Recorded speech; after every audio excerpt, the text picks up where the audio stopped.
Welcome, guys. Welcome back. Once again, it is Monday evening. Happy October to you, Dustin. Yes, thank you. You too. Yeah, I forgot to mention that last week. It caught up to me, felt weird that it came so quickly. But here we are, October 10th, 10/10. Actually, that date has some significance to me, which I'll bring up in a little bit. But this is the Second Opinion Sports Medicine Podcast. I'm Dr. Dokel. I'm Dr. Glass. The last week in the NFL season, again, had a bunch of injuries, which we'll touch base on. There were some concussions, there were some torn ACLs, there were some unique things that I'd like to get your opinion on, Dustin. Did you catch a couple games this week? Caught a couple games, yeah. Lucky enough to do that. Not always the case. Yeah, it isn't, is it? Yeah. Busy schedules. Life and busy and work. Yeah.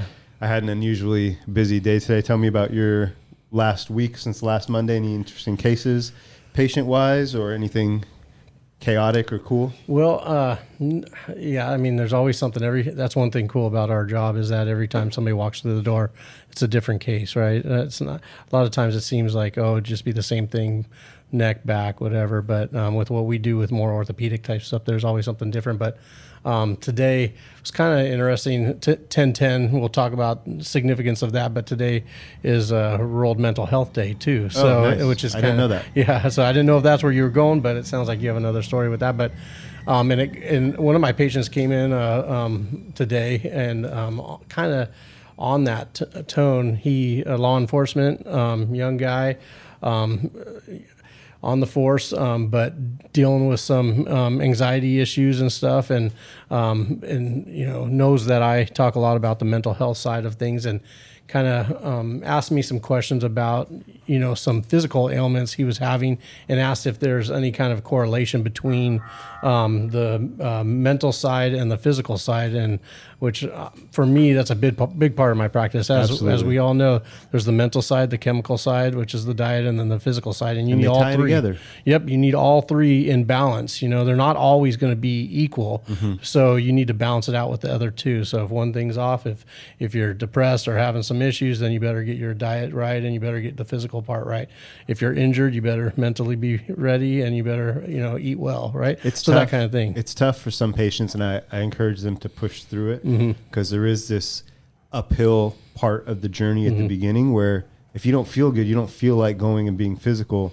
But I promise you, if you can power through that and you can do something with your body physically, that will release a whole cascade of positive things in your body. It will change you hormonally. It'll make a positive difference. The whole cascade. And it's tough. So that's what, and so I think part of that, it's one thing for us to say, hey, and without ever saying, hey, you got to suck it up or deal with it or just get through it.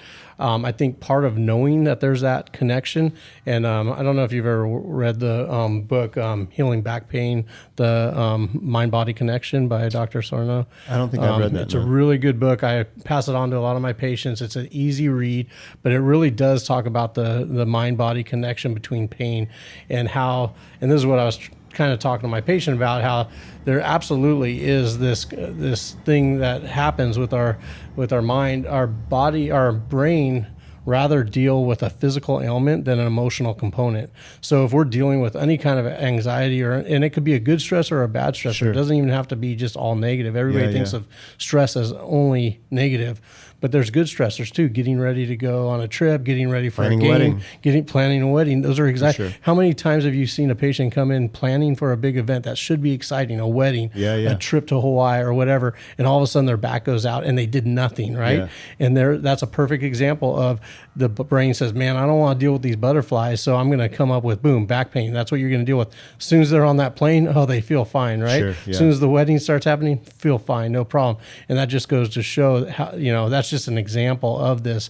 And in the book, he gives a lot of descriptions, and in the layman's terms, really explains why that connection. So anyways, patient comes in, his symptoms were a little different, which was kind of cool because it wasn't just orthopedic musculoskeletal. It was some other more, stomach stuff, more. And I said, well, absolutely, because his thing was, it was interesting to him because... So he wanted to know if the anxiety or the stress was contributing to how he was feeling. Right. Gotcha. And so, because it never, he would feel sick, but it would never come to, it wouldn't follow through with anything. That middle ground is terrible too. Because he could still do everything. Yeah. He just didn't feel right. And so I said, no, for sure. And he always realized that it was around some kind of anxiety or emotional thing. So he's just wondering, because he had never heard about it. Like many people don't know that there is this mind-body connection. For us, it seems so, it's just a normal thing for us to talk about. That's just how we think about it. Right, because we've been trained that way, and that's just from our background. But for a lot of people, they don't know that there is this, connection. So I thought that was a great example of what happened today on Mental Health Day. And I was listening to something Dr. Amen said today. He wants to change that from World Mental Health Day to World Brain Health Day. And I thought, man, because that is such a different way of thinking. Because when we think of mental health, there's usually a negative connotation with it, and there's some shame behind that, right? Shouldn't be. But it shouldn't be.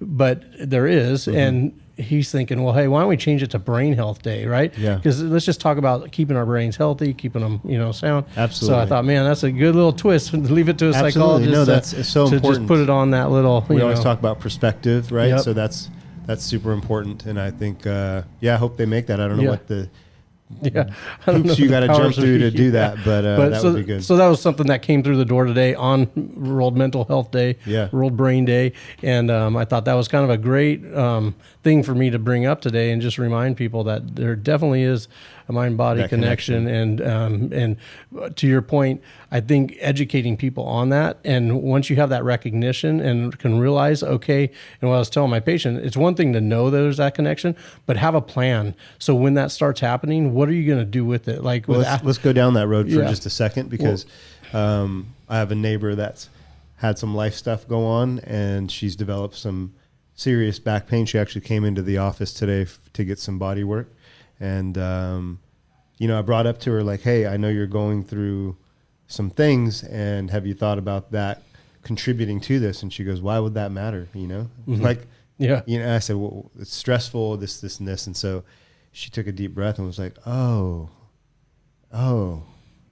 interesting. And she was really reflective about it. And I think, knowing what I know with patients having gone through it and seen it, that at least a small percentage of it is attributed to that. So, like, getting back to what I was asking you, what steps could somebody take, if they recognize maybe that's the case? Right. So I always like to have a game plan, right? Because you want to try to be prepared for something. Don't try to react, right? It's the thermostat and thermometer analogy, right? Thermometers react, thermostats, they adjust and make the change. So it's the same kind of thing. So if we can't always predict when a stressor is going to happen, but if we can have a plan for when it does happen, that's the first step, in my opinion. So think about it when you're not in the heat, right? So like I was telling my patient, let's have a game plan of when you start to feel that. One, recognize, okay, this is a situation. I'm not really sick. There's no reason for me to be sick. There's no reason for me to have that pain.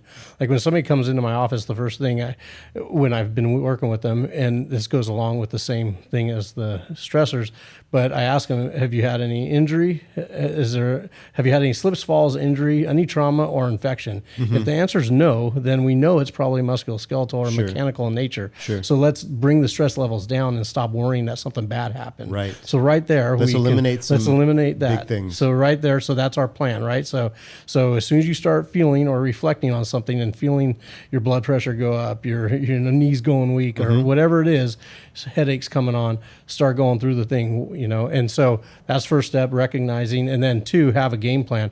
In sports, so I was talking to my patient, I'm saying, well, in sports, a lot of times if a hitter's in a slump, right, in sports psychology, we talk to them about, okay, you got to get out of that. So if you're sitting there and you're just thinking about, what's going to happen wrong, or, it's really easy to say, no, think positive. Yeah. That doesn't always work, okay? You can think positive all you want, but then it gets more anxiety. So a lot of times we say, okay, have something you're going to, so once you recognize the trigger, have something to look at or focus on to get you out of that. And so a lot of times before a game, you'll see players, scanning somewhere, or a lot of times it'll be their bat. So that's a common one, especially in baseball. The batter will step in the box, or right before they get in the box, they'll look at their bat. That's their time to reset. Their visual cue to start over, get into that routine. Yep. A lot of, like my patient was wearing a bracelet that he always wears that's faith-based, and I said, hey, that could be that's your recenter, that's your reset. So when you're feeling this, look at that, that'll bring you back. So giving them little cues to have a game plan for when this starts happening. Then we talk, and you mentioned it with your patient when you're talking to her. What did she do? She took a deep breath, right? Yeah. And she just, and she started to reflect. Well, I always talk to them about breathing, right? Absolutely. Breathing, right? Yeah. We come into this life with a breath, right? So we should start getting back to that. And I talk to my patients, take it simple, do a breathing technique. I've done a lot of research on breathing, and there's a lot of different techniques. There's a lot of different things.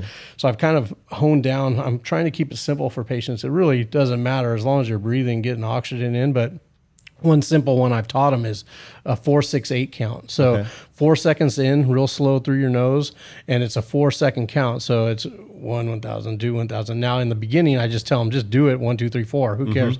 Then hold for a 6 second, and you hold it, which is a long 6 second, or it could be quick in the beginning, right? Yeah. And then it's low and slow out. For 8. So 4, 6, 8, because we always do the cheer 2, 4, 6, 8, right? Yeah. Who do we appreciate? So 4, 6, 8, and we can throw a 2 in there if we wanted to, but a 4 second in, 6 second hold, 8 second out. But this out is really important. That is really slow. For as long as you can, get it all out. And I usually do 3 cycles of that. And people could do it anywhere. Nobody even knows you're doing it. You don't have to make any noise. But what that does is it brings in the O2, CO2 exchange, vasodilates the blood flow, instantly calms things down, works on that sympathetic system. So it's a quick, easy thing. It's free. It doesn't cost anything. It's a great point. It's so effective too. And it sounds maybe a little trendy perhaps or something, but it's really not. I'll add one thing to that. I always mention to try to take a deeper breath, because we take such shallow breaths typically. It's all up here, right? And if you can get down and take a deeper breath to where that oxygen's getting to the deeper part of your lungs, that's really the goal, and it's more effective that way. I think you have more oxygen exchange occurring, and to your point, it's super effective. It's really effective if you have a little anxiety. It's really effective if you just need to pause and think. I told a little story the other day about the, fire scare that we had for a moment.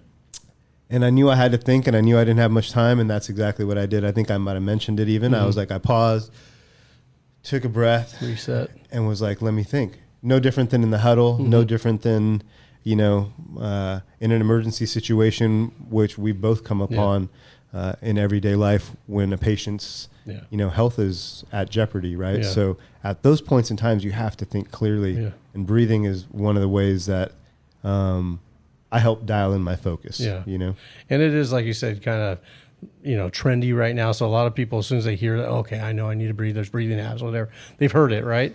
And so a lot of times that's an instant shut off too when I bring it up to a patient.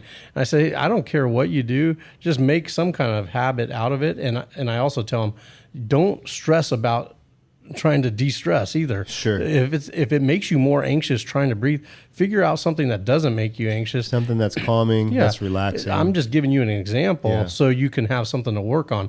That's what works for me. That works for a lot of people, but find your own and practice it. It takes practice, right? It does. So it might take months to years to really get it down, but I found that it's pretty effective for most patients that I've asked to try it. It's pretty effective pretty quickly, So to become super maybe proficient at some deep, breathing technique, I think that does take training, and anything that you do more and more you get better at. But just with the low hanging fruit and what can I do now type of thing, I think that's a great tip. Yeah. Well, perfect. Well, so that's kind of what, so tell me about your week. Anything kind of jump out at you? I had kind of a little bit of an unusual day. Everything was good this week. Today is usually my admin day. I'm not typically in the office seeing patients. I'm usually seeing patients Tuesday through Friday, and then with NFL players Saturday, Sunday, or Friday, Saturday, Sunday.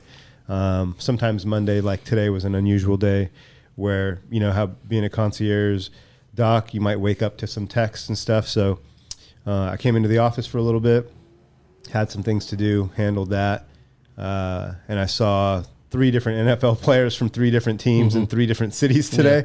So I went from here to like Poway, which isn't far from San Diego.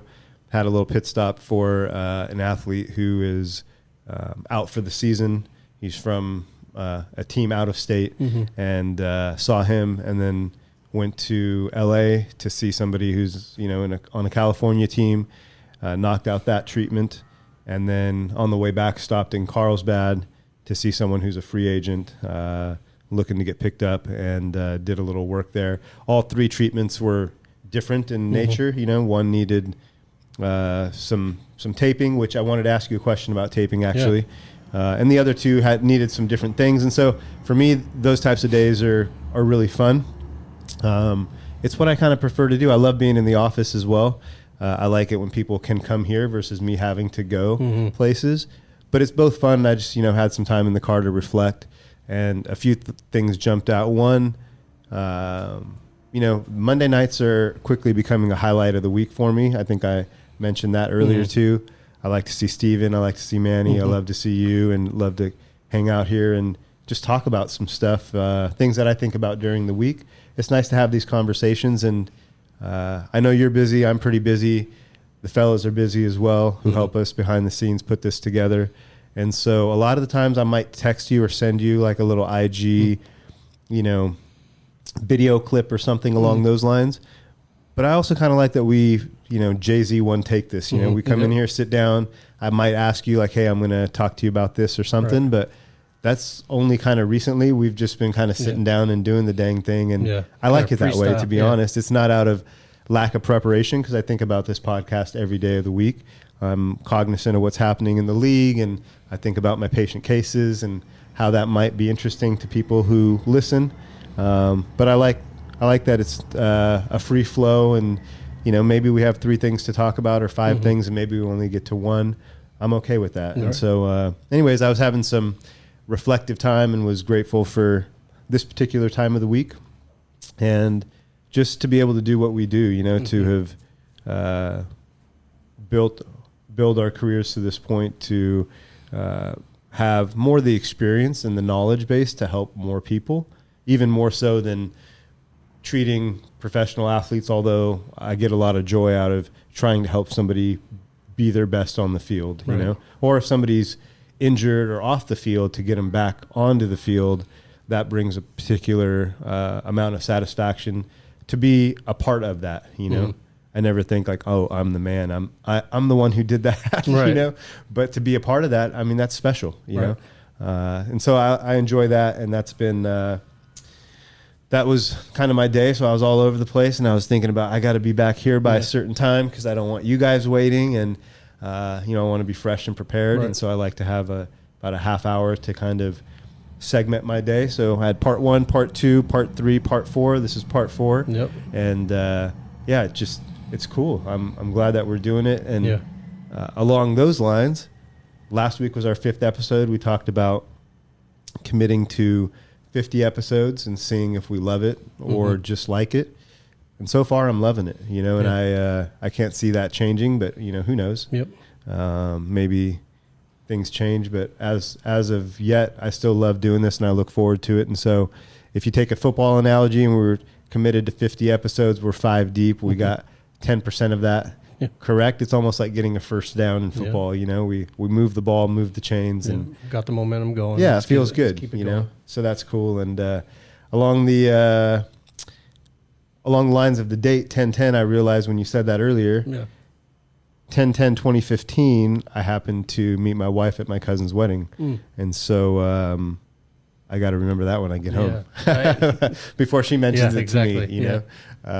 Very cool. So that was awesome. That was good. I didn't expect that fortune, and that encounter, and for it to lead to this, but it was a beautiful thing. And I actually did have a sense that weekend, which that's a sappy, lame story that doesn't fit into sports talk, but it's worth reflecting on. 7 years, man, a lot happens in 7 years, right? Yes, it does. I met this beautiful, cool woman who caught my interest, and 7 years later, we're 6 months or 7 months into being married, and man, it's awesome. Now I'm Very following cool. along your journey as you've been married for a couple decades, and not a couple decades, but how long have you been married for? Oh man, you're putting me on the spot.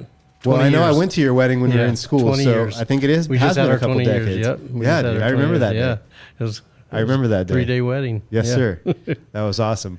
One little story about Leanne, again off topic, but I don't really care. I remember being in school with you and thinking to myself, man, I hope one day if I get married, I have somebody that's like Leanne. And the reason is is we would study late night in the libraries, and this guy would never let me go home from the library. He'd be like, "Where are you going, P?" I'd be like, "Bro, it's 8:30. I'm going home. You know, I'm going to the gym. I'm going him. First in, going last home." out. Yeah, and that's his motto. First in, last out. He'd be like, "No, dude, you're not leaving the library. Library closes 11." I'd be like, "Bro, we have to be back here at 7:30. You know, I pull up at 7:40 every day already. So like, I need to go." And there's many times where, I think there's a few times where you like physically shut the door and you're like, you're not leaving the library. Sure. But one of those nights, we went out to your car to take a break and just walk around the parking lot, and Leanne had left you a note on your windshield with a little snack or some food. And I was like, man, maybe I want to be in love, you know, if that means paper sack lunches and, you know, cute little notes on your car when you're studying. No wonder you're so motivated, you know? Yeah, no.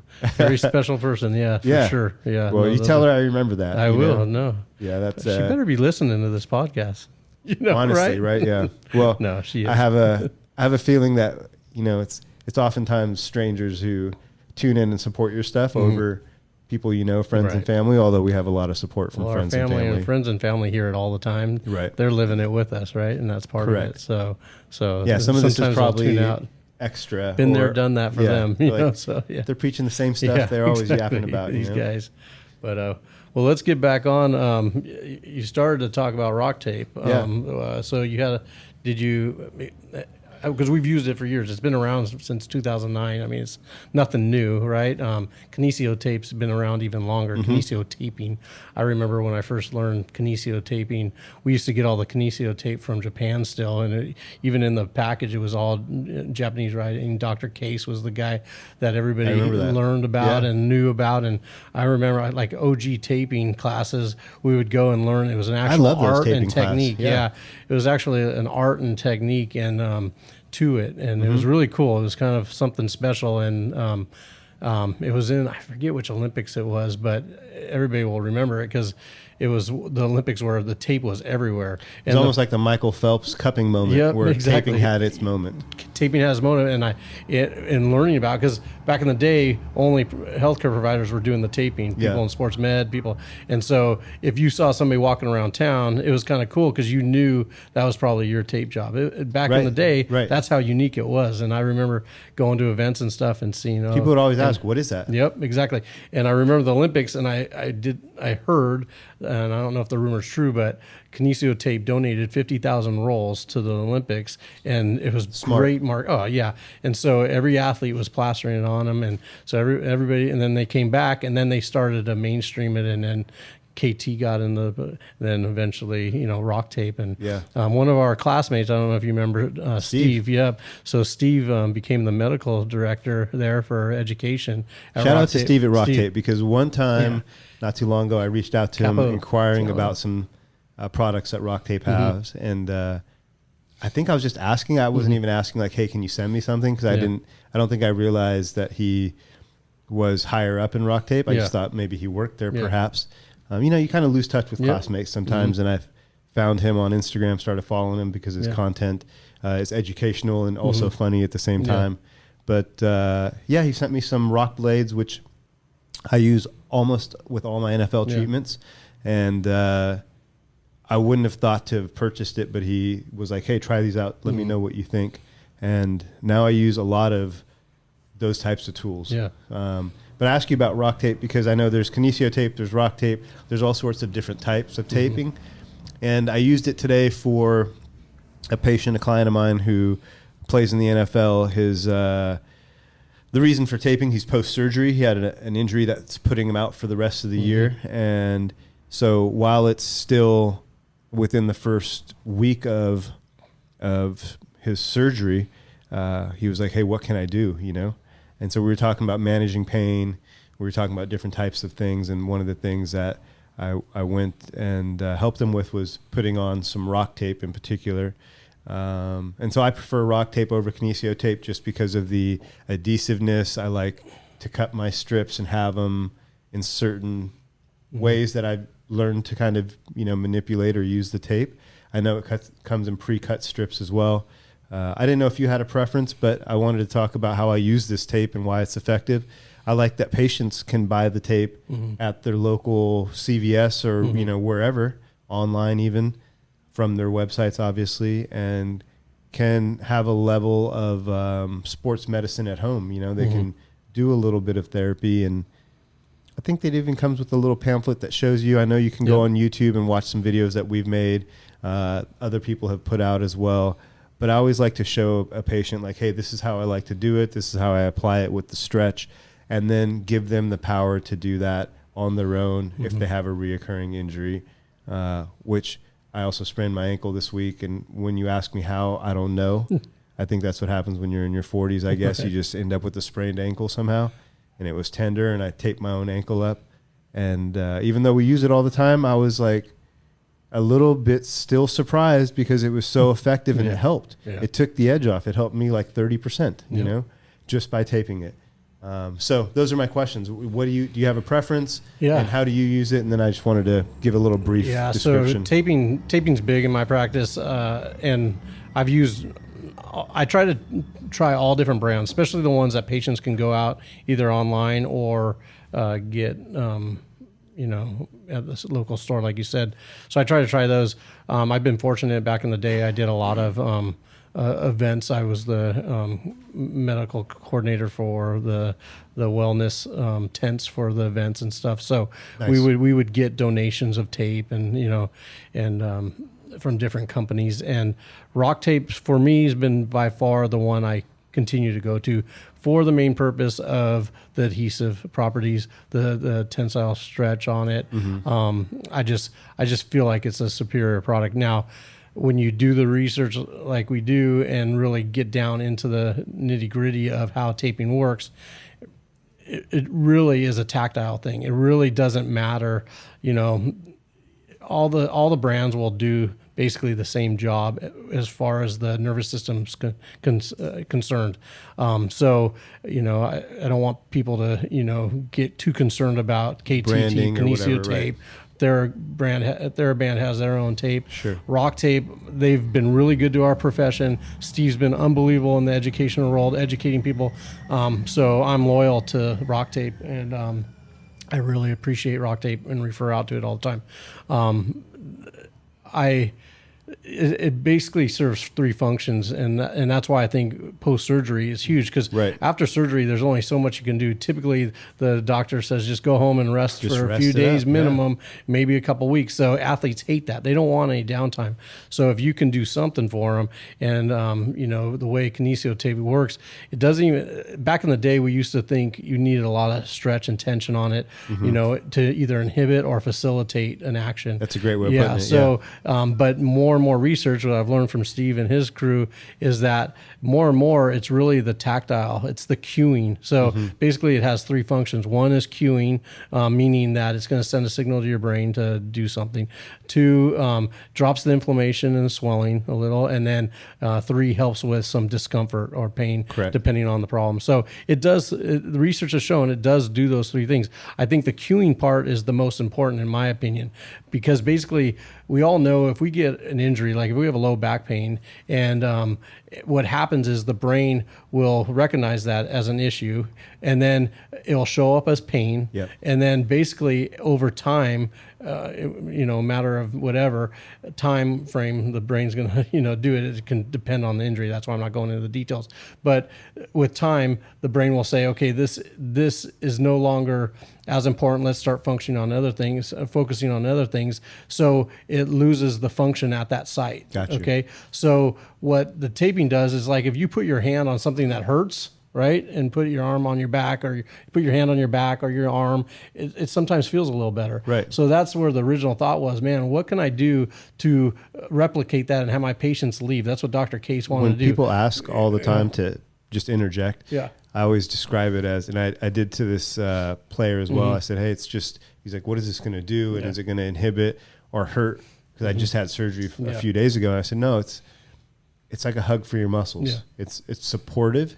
You're going to feel it, and it's going to reduce some inflammation and swelling. In this case, there was no discoloration, but I've had people with big thigh bruises, and sometimes I'll spider cut it, so it do leaves that little waffle, strips, do kind of like a waffle fry kind of thing. And that visually is impressive to patients, because when you take it off, the area where the tape is, the discoloration has gone away or is significantly improved. Yeah. So that's the visual, but I always describe it as, hey, it's a hug for your muscle. Yeah. And basically that's the cueing, right? And basically what that does is bring back awareness to your brain that there's still an issue and let's get back to functioning properly. Correct. So that's what's nice about it. It's literally a neurologic connection there that will accelerate the healing process. Just by having that neurologic connection. So to me, that's the most important part. So a lot of times I don't worry about the stretch so much. We'll place it over there, maybe put a little tension, depending on the technique. And I apply some of my old school training that I learned, like athletic taping. Yep.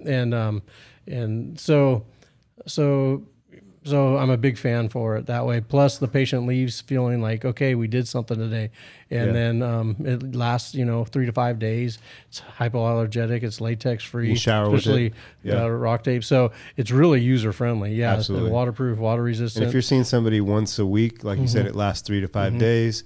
By the time they come the next time, they've had it off for a couple days, and then you can reapply it. I like that you can send somebody home with some tape and say, hey, just like I did, especially if they bring somebody with them, you can show them contact here, stretch here. And then also if they forget, hey, just go YouTube, how to tape a shoulder, how to tape a knee. My patients were developing, the most frequently asked questions of content, just for simplicity, so I'm not repeating myself 4 times a day. So that's helpful. But I had a patient thinking about this, talking about the cueing effect. And I had never done a tape job for this, but he had guy in his 50s, 60s going on a fishing trip. Okay. And he had been dealing with some nerve pain that was going right into the upper glute area, right below the crest, the iliac crest. Okay. And stretching would help, but temporarily, cupping helped temporary, things were helping.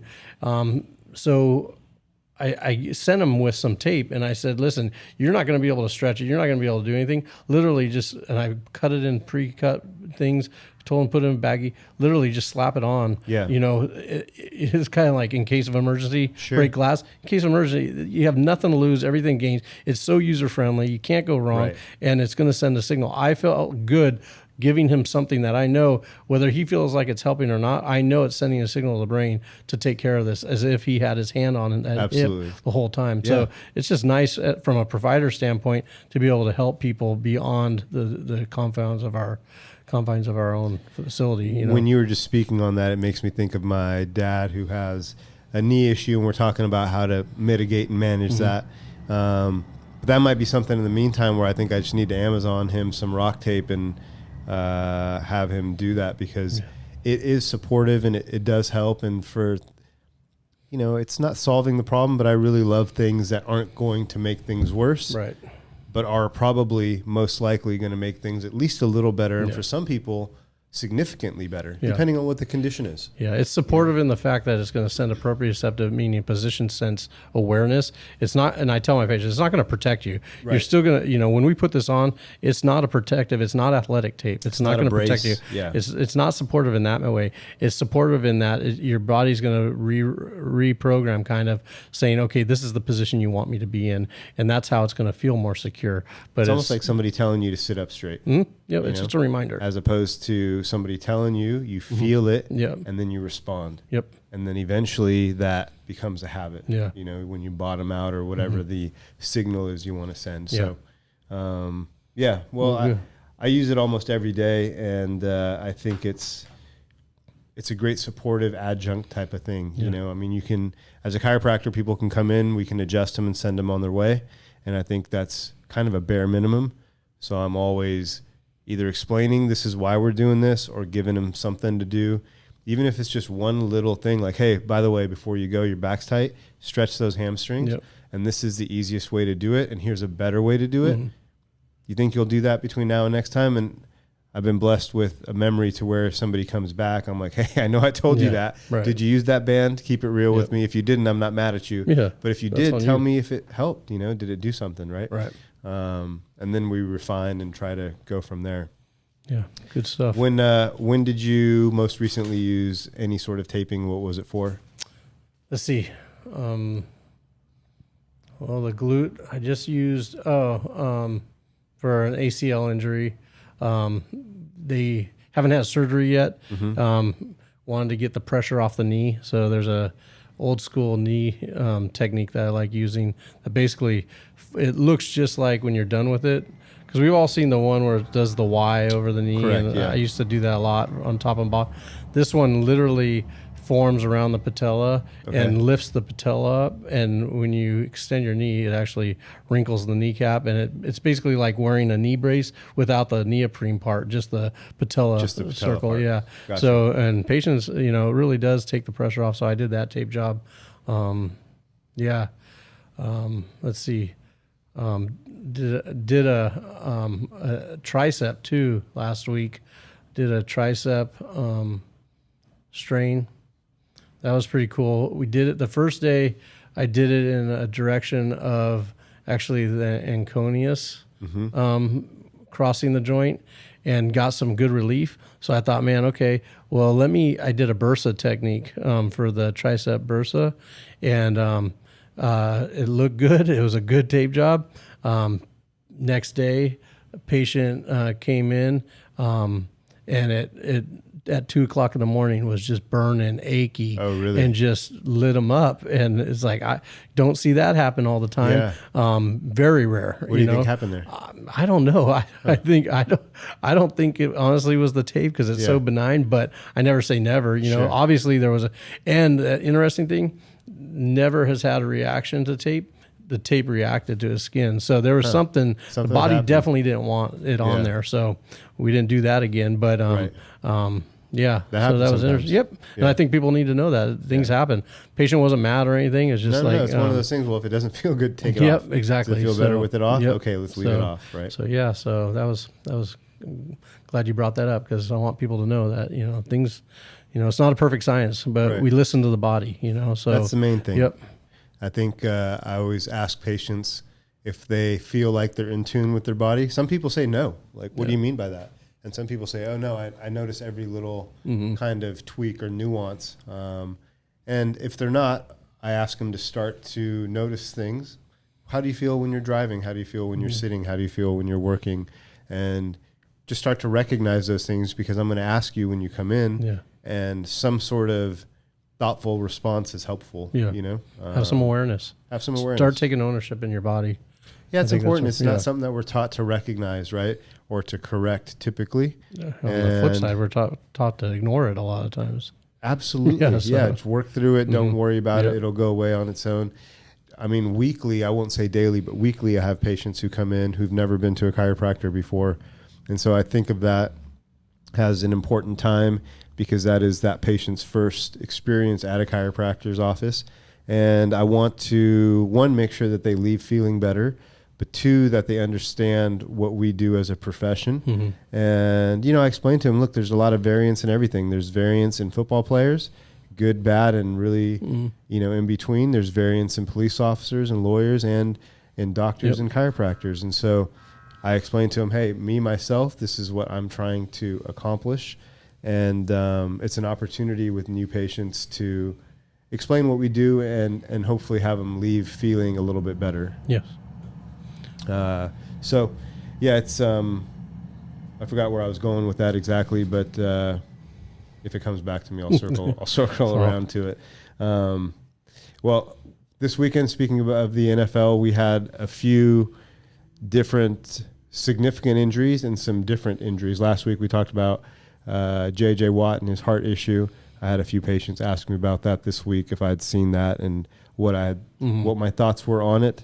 Did you tell them to listen to the podcast? I did, yeah. Okay, I directed them to it so they could get the insight, Got some feedback from a few patients that they really liked it. We can talk about that off air. But, that was interesting. But the main thing I wanted to bring up with you this week is we spoke last week about, obviously, Tua and his concussions, how he got apparently visually concussed the Sunday before and then really concussed the Thursday night game afterwards. And you spoke of from a team perspective what that's like, and the procedures that you go through. The big question is on a lot of people's mind is how was that not flagged on that Sunday, right? And that's where when the league went back and really fine-tooth comb, tried to figure out, was the protocol followed? And sure enough, it was followed. And what came out of that was that, okay, we need to do a revision to this protocol because the protocol has some holes in it. Yes. And I thought, and since 2017, even before that, every so often they're changing rules as things come up. And unfortunately, it's going to continue to be like that. It's not a perfect an evolution, thing. right? Yep. So it's an evolution, just like. And unfortunately, at else. the expense of people getting injured, sometimes, like a lot of rules and laws happen, it's after something tragic happens. It's like, oh, we got to rethink this. That's everything in our society, right? Laws, we started taking off our shoes after things went sideways at an airport. We changed our gun laws. I remember traveling you. Jeez, you right after 9/11. God dang. You know what I love is sometimes you remind me of some stuff that I had forgotten about. But we flew right after 9/11, and I was standing right behind you. Let's talk about that at some point because, we flew to Iowa for a football tournament right after 9/11, and we were in Iowa. I'll repeat that, and it was interesting. I had an interesting time getting back. Yeah, we'll talk about that. I can't. Let's not get off topic, but I'm trying to remember if I was upset or embarrassed or just like indifferent at the time. I didn't want to be. No, because nobody. It was different for nobody knew what to expect. I mean, So it was. And then our friend Aaron didn't help the situation. I don't know Aaron if you remember, never but helps the situation. Shout out to Aaron. There's a few people that I'd like to bring on as a guest on the podcast. Aaron is one of them. Again, one of our classmates. We had a pretty good class. Now that I'm actually pausing and thinking about, Aaron went on to create, co-found Fit Aid. Steve, who works at Rocktape, I'd love to have Steve on and hear his journey. Yeah, I talked to and a few other people that we had discussed. We have this calendar. I had a patient ask me, we wanted to get a dozen or so episodes with just us under our belt before we bring guests on, but we have a whole lineup of guests that we're going to bring on over the next several months, some scheduled, some that we'll ask, but I'm excited about that. But damn, the Iowa story. Holy cow. But before we get too off topic, let's get back on the protocols. So with the protocols, what I was going to say concussion wise is I said last week, it's a learning moment for the NFL. Like a lot of things, sometimes you just can't anticipate things. And when things happen, you have to make corrections. And I think good organizations, good people adjust, you adapt. And what did we see this week? We saw a quick change in the NFL protocol, concussion protocol. So maybe you can speak on that. But that's one of the reasons it's not a perfect science. It's not a perfect thing to keep a vicious, aggressive sport 100% safe. But I do like to see changes being made quickly when it seems as though that makes sense. Yes. So what did you see? Yeah, so people need to understand that the NFL protocol for concussions, there's, I forget what you call them. Dr. Souza used to have them in his book. It's like a flow chart with, if this, then go here. I forget what that's called. But algorithm, isn't it? Basically an algorithm. Differential diagnosis. Yep. So basically same thing. Okay, suspected this. What's the protocol for this? If this is happening, then they go to this category. If this is happening, they go to this category, and it kind of falls in that line. So basically, as the rules were written, the no-go side only basically had 3 things that said, okay, they're absolutely out for the game. And that was basically loss of consciousness. They were out. That was no-go. A concussion, an obvious or a confusion, I'm sorry. Obvious confusion. They didn't know where they were. And the last one was amnesia. Those were the three major things that keeps you out. So obviously on Sunday, he didn't have any of those things. So then he went off to the concussion protocol. He was able to return because he was not on the no-go zone or side. So he went off to the other side when they did the on-site at the field, on the field, then in the locker room, concussion protocol, and he passed all those. There's another laundry list of things he had to pass. So nothing passed. So obviously there was a hole in that. Yeah. So basically by Saturday, the NFL and the NFL Players Association agreed that we needed to add something to that no-go side, and they added the word ataxia to that Which side. means what? Which basically means, and this is the confusing part, because loss of motor control, right? Basically, anything obvious. I'm going to read because I wrote it down because I didn't want to mince words. For the layman's, I would say it's just if you're stumbling, you don't look like you have your coordination or balance.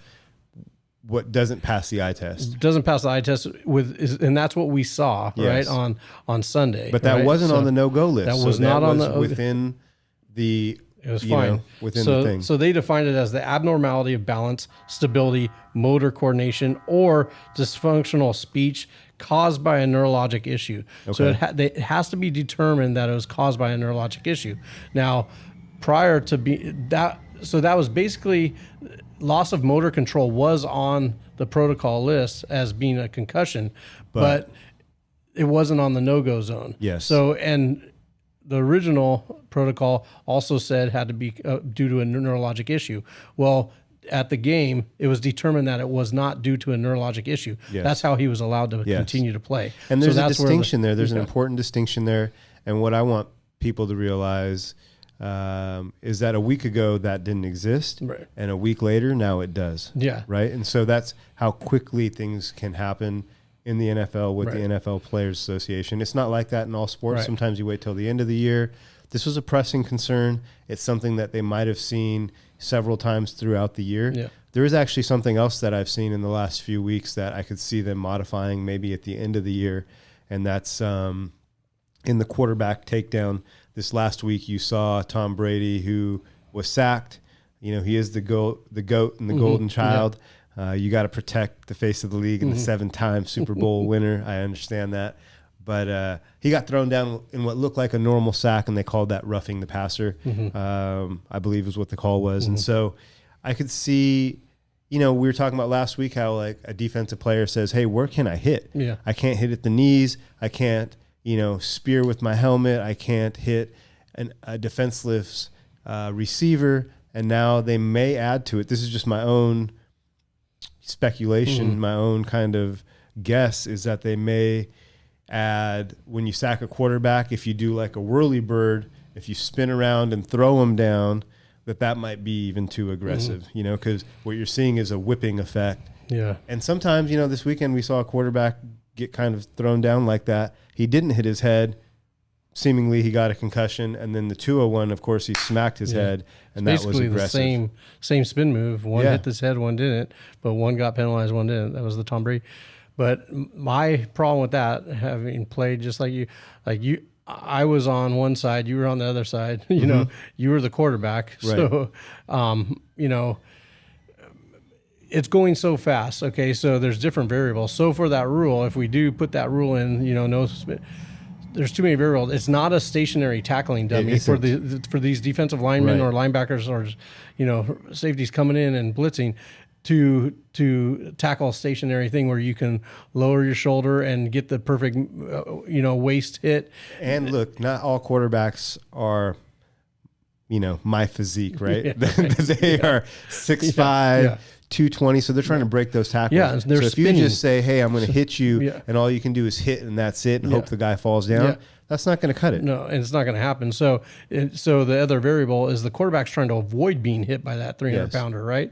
So they're spinning out of it. Well, if the defender's grabbing and he's spinning, it's going to happen, right? So it's going to be hard, but I can see they're going to try to put some kind of rule on that where, okay, you can spin them, but maybe not throw them down. But again, there's no way to control that in a split second. Right? Yeah, it's such a nuance. I hope they don't go into that type of an overcorrection. But having seen 2 or 3 of those in the last couple weeks, that was a thought that I had. So with this new rule, we saw how hypersensitive, and it happened to be on the Dolphin. So it's all in the Dolphin organization. Everybody, they're under a microscope right now, right? So very first play of their game with Bridgewater, right? Teddy Bridgewater, I mean, that was such a routine play. And I feel bad for him as a quarterback, right? This is his chance. He gets to play now. He was the backup. Tua's arguably out for a week, Yep. if not maybe for longer. Here's his chance. And then boom. First So play. I feel terrible for him. And it was It's terrible. It was a routine. Man, it sucks. looked like it hit his elbow and then maybe a little tap on the head or something. And nobody saw. Well, talking that's about what's the eye interesting. test. Let's talk about what you mentioned earlier. It wasn't like he got up and he was stumbling. He had some ataxia, or it looked like he had a very aggressive head injury. Yeah. But what happened there? Yeah. So after the play, they threw the flag, and then they came to talk about the refs. And then, everybody was going about their normal business. Nobody knew anything. And then all of a sudden you see him going off the sideline, going into the blue tent, and then, not coming back. And so after looking into it, somebody from the skybox, one of those, independent doctors, saw him stumble a little. Gotcha. So they are so hypersensitive right now. Nobody else caught the stumble. Well, hey, that's an independent doctor from Miami, which we just spoke of last week. The last independent doctor from Miami got what? Got fired, right? Fired, right. And so now you get this second independent doctor, and he's like, "I am not taking any chances. Not taking any chances." So at the expense of this player, right? And who knows? He might have been like, "Hey, I'm good. I'm okay." Yeah, and the reports I read, he had no symptoms at all. No symptoms at all. There was nothing, but somebody thought they saw, or they reported. And I'm sure they did. They saw something. Yeah. But it could have been he tripped on the grass, on the turf. He could have tripped over somebody. Sure. Stumbled. So it's going to be an interesting, adding this to the protocol.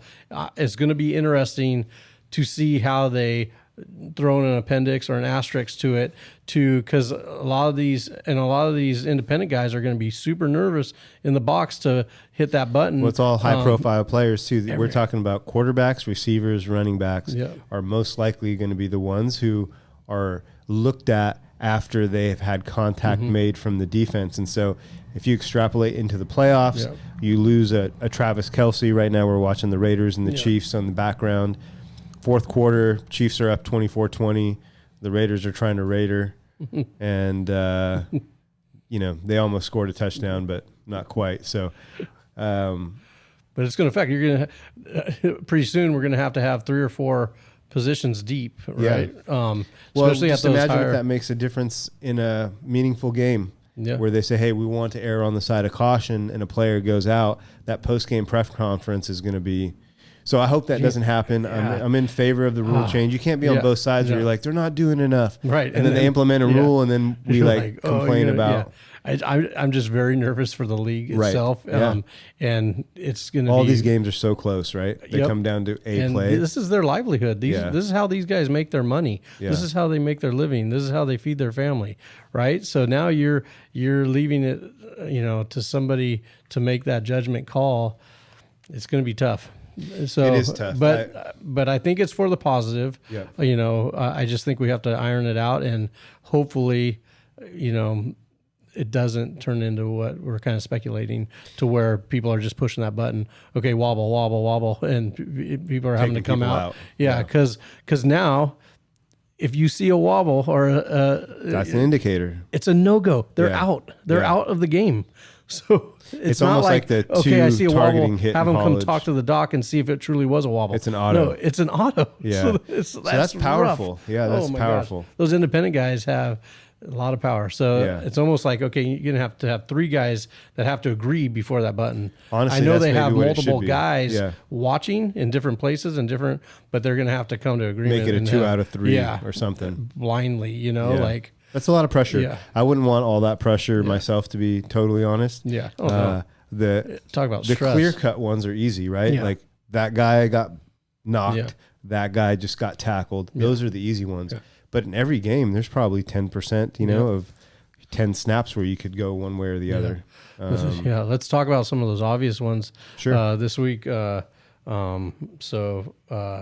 couple of the big What was ones, the most alarming one for you, or the one that you were most, concerned about, if there was one? The Colts running back, Hines, right? Hines Ward? Yeah, no. Not Hines Ward, I was Nakeem Hines. Yeah, right after, that was literally right after the Tua thing. Yes. Then we see a visibly motor control issue. two, like within days. We hardly ever saw those. And now you see two right back to back. And again, that told me, okay, we're either seeing it more or now it's on everybody's mind. It's like, and it's on prime time. Yeah. Both on Thursday night games. Yeah. So I don't know if we're going to start seeing a trend of this, just like everything else. You know, it's kind of like the story about hitting that 4 minute mile mark until somebody did. Everybody thought it was impossible. Now it's happening. You know, are we going to start seeing this happen more because we're just more in tune to it and the media is looking for it, or our players, it's going to be in their mind? So when they do get up, are they now a little more, I don't know. Yeah. You hate to think that, but that's just kind of the nature of how the body works and the brain works. You start responding to what you're seeing, right? Sure. And so to see two that obvious were pretty, so that it was unfortunate to see.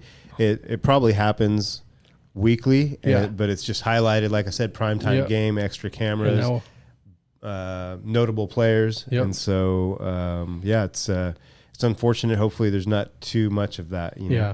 The one that was kind of alarming to me, because I think you don't see knockouts too often. And I'm speculating again, this is second opinion. Sure. But the Saints wide receiver that got slammed down, Chris Olave. Olave.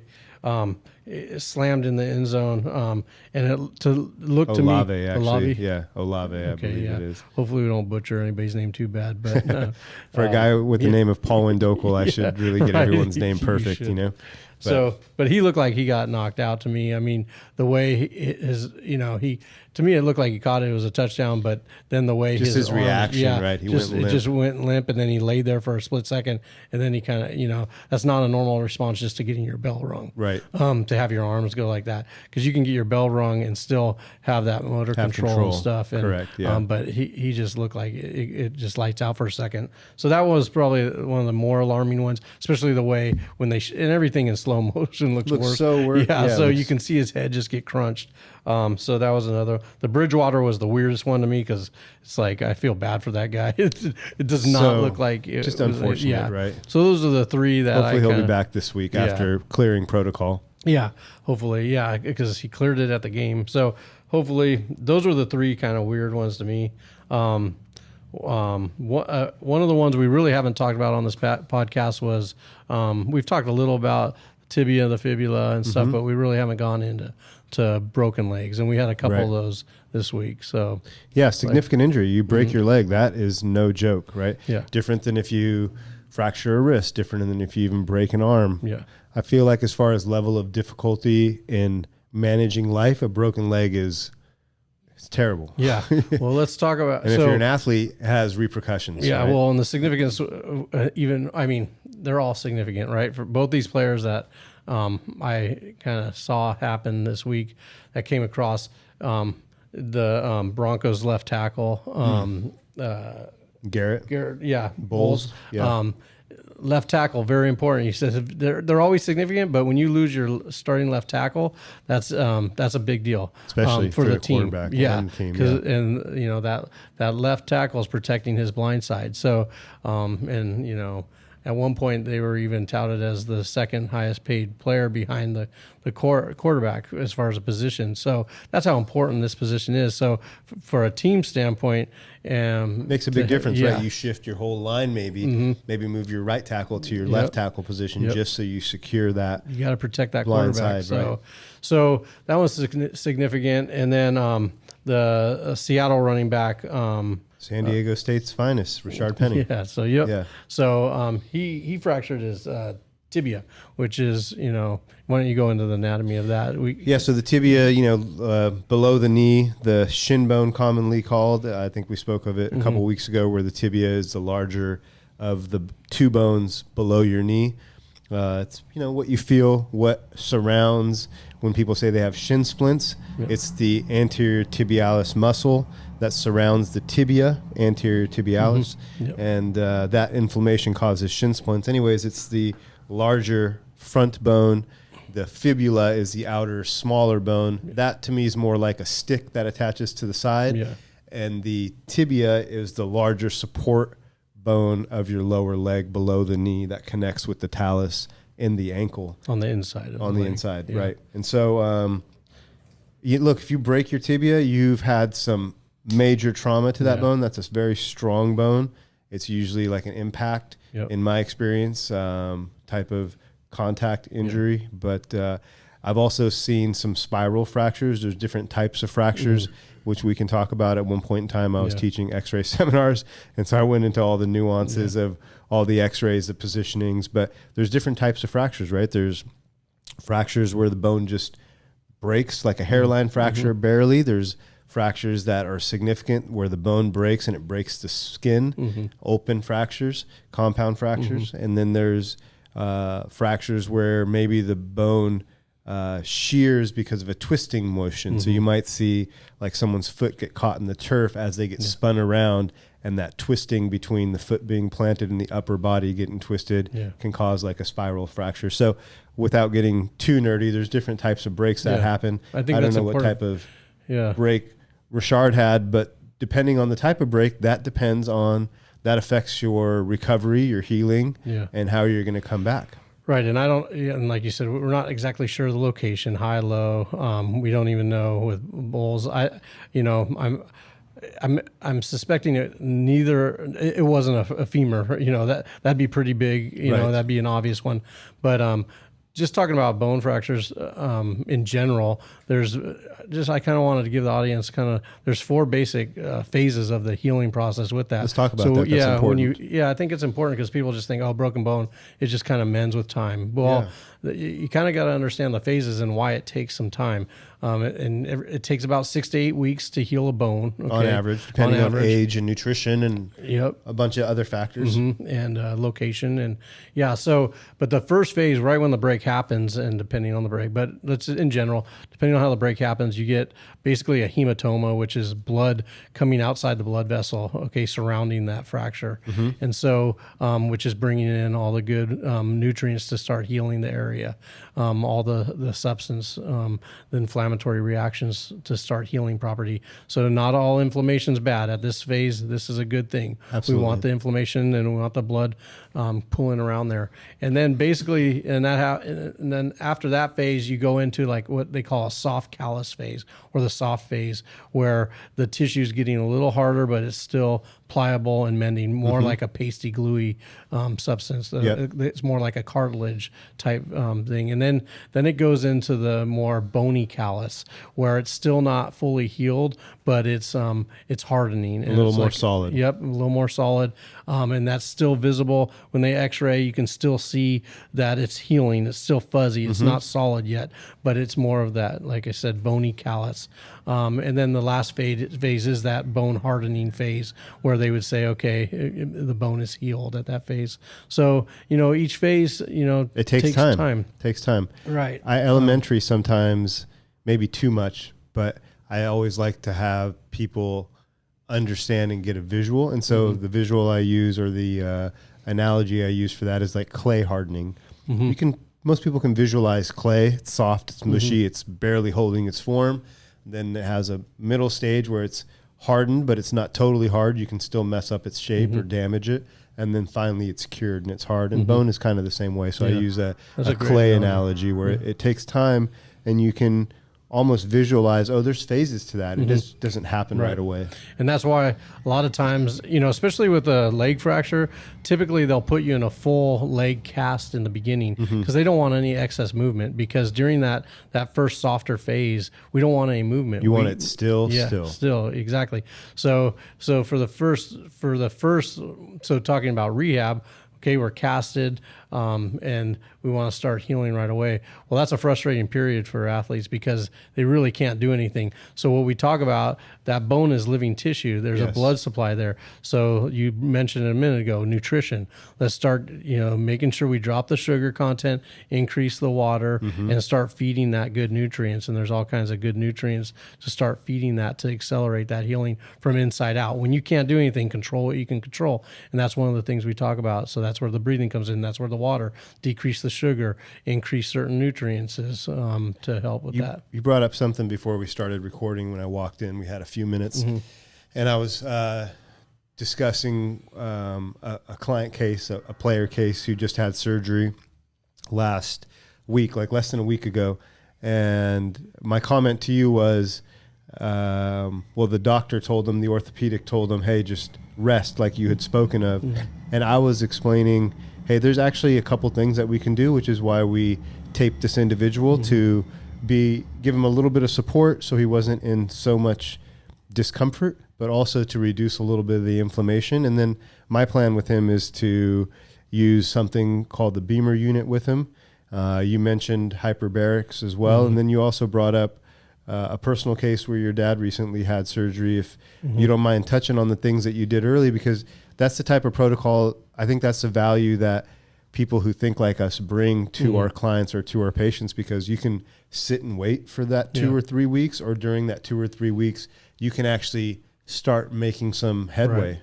Yeah, so I think in certain cases, you're going in for surgery. Definitely want to start doing things prior to the surgery. Great point. Yeah. So kind of the pre-surgery, and even surgeons recommend that. So like for my dad's case, I had to have surgery, pretty extensive fusions and spacers in his neck. So they did the anterior incision and posterior incision.